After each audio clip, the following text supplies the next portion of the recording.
So what is up, guys? Nick here, helping you to master your technology should you buy the Samsung Galaxy Note 8 in the year of 2019. Now, I did get this phone when it launched way back in September of 2017, and basically it's been an amazing phone altogether.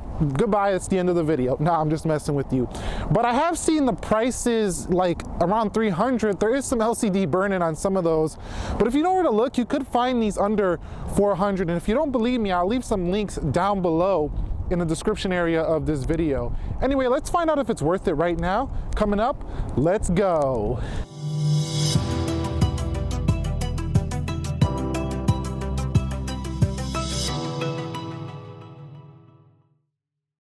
Okay, so the first thing I want to talk about with the Galaxy Note 8 is the design, because the design on this phone is actually quite good for, 2019. It actually looks almost identical to the Samsung Galaxy Note 9. So basically, what do you really got to complain about with this phone? Not much of anything. It's got a more square feel to it. It's pretty thin. It's not too heavy, but it's not a super light phone either. It does feel a little bit like a brick. You will feel it in your pocket. It's not the lightest one out there, but it's very tall and narrow. So I do like that if you like to do a lot of portrait reading or scrolling and stuff like that. The Note 9 is a little wider, so if you buy this phone in 2019, just realize you're getting a pretty long, narrow, big and heavy device in the Galaxy Note 8. However, it's not quite as heavy as the Note 9, so you can rest assured that you don't have the heaviest phone out there. When it comes to the build quality of this device, you can see I do have a case on it, and I do prefer and recommend that you guys do keep it in a case. It's probably better suited by doing that. But I can say that it does scratch a little bit, actually quite easily on the screen, so I do recommend having a screen protector, and the rear can scuff up as well. I do think the black hides it a little bit better than the other colors, so do keep in mind the color you get with might affect this. The gold probably even better, but that blue one will definitely show some scratches on there. However, build quality doesn't feel cheap, nothing like that, but still, this is a phone that you definitely want to protect if you're going to keep it for quite some time. So let's talk about one of my favorite things with the Samsung Galaxy Note 8, and that is, should you buy it in terms of display? And the answer to that question is absolutely.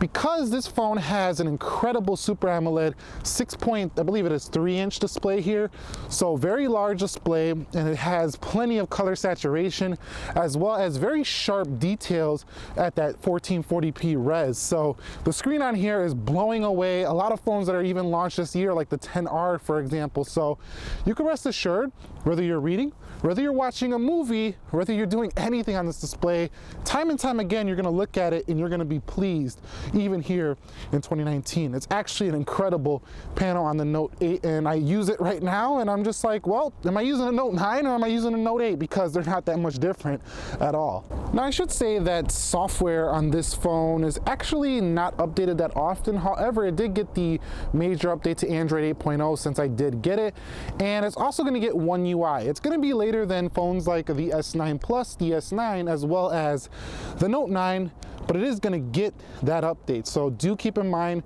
that you're not going to be left behind, at least one more update for the Note 8. Now, the thing about the Note 8 is that this phone actually runs pretty well, whether you don't get updates, major updates or not. It is getting security updates, and I haven't had much lag or anything to speak of. It just works, and it works well. So with a Snapdragon 835 and 6 gigabytes of RAM, performance is actually on point for the Note 8. There's really not much to say other than, like I said, it's not the smoothest phone I've ever seen, but it's not slow. It actually runs pretty well, and really, lag is nothing I really had to speak of. This phone has never restarted on me once. I've had a couple app crashes, but that can be related to that application itself. On the whole, I think you'll be very happy with the performance of the Note 8 even here in 2019. It's not going to be that ultra slick smooth feel though, so do keep that in mind if you buy this phone once again. However, it's pretty good at multitasking and holding applications and RAM management because it has so much RAM at 6 gigabytes, which is more than enough for an Android phone. Talking about the S Pen just shortly, there's not really much to go on with. It's basically Samsung's trademark feature here for the Note series, and the S Pen on the Note 8 was fantastic, as is the one for the Note 9. I do quickly want to discuss storage, because the storage with the Note 8 is pretty acceptable. 64 gigabytes expandable memory, so you could put an SD card in there.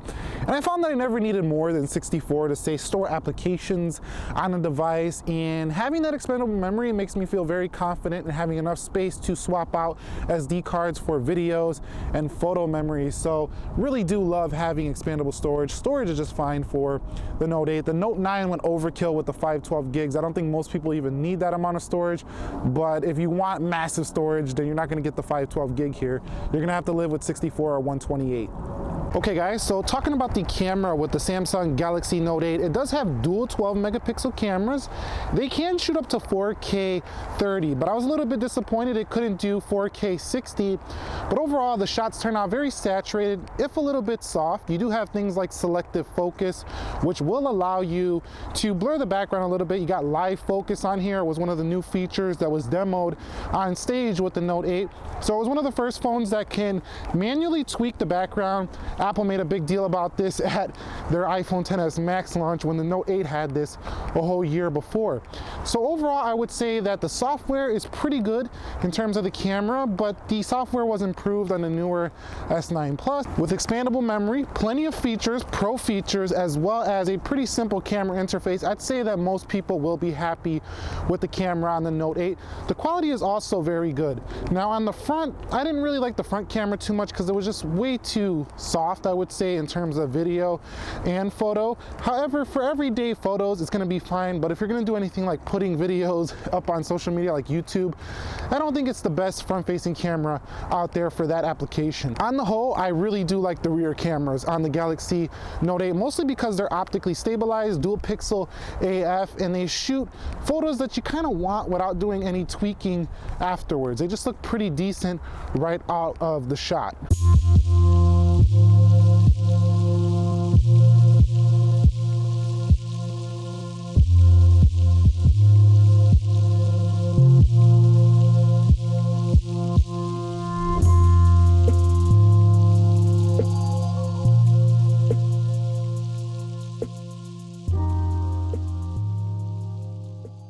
I think one area many people might be interested in discussing is the battery life with the Note 8, because this is something that was drastically improved for the Samsung Galaxy Note 9, and the battery life, I will say, is it's going to get you through a day. Now, you're definitely going to probably want a charging pack with you if you're a super heavy user with the Note 8, but most users will get through the day with about, I would say, 3.5 to 4.5 hours on screen time.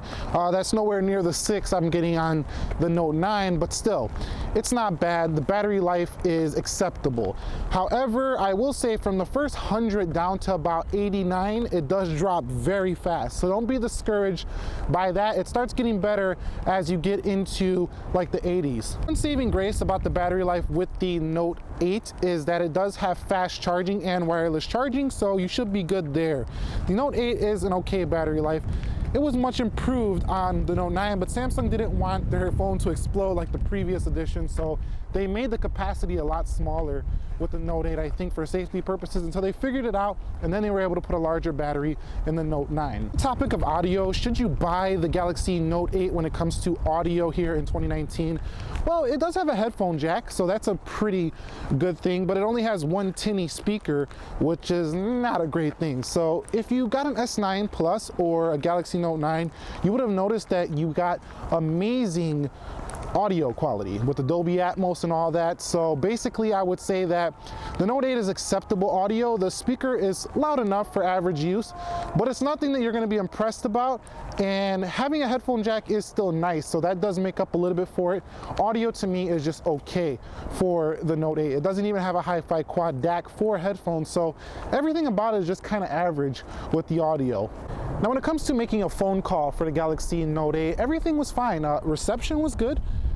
I never really had a drop call with this phone, and also having a single speaker wasn't the best for speakerphone calls. It wasn't that loud, but still you have this extra volume mode in the call software, which actually boosts it up a little bit. So on the whole, I'm pretty happy with what the Note 8 offered me when it comes to the call quality. It was okay, and actually it was a little bit better than okay. It was pretty good actually. So in conclusion, with the Note 8 coming way down in price point, no matter basically where you look for it, should you buy it in 2019? Well, there's a lot of other options that are also coming down, like the Galaxy S9. You can get last year's iPhone 10 for cheaper. But the Note 8 is still a very feature-rich phone that is a productivity powerhouse with the S Pen on board. There's not really many other phones besides the Note 9 that can offer up this same level of productivity suite. You got the Mate 10 Pro, which was competing with this phone.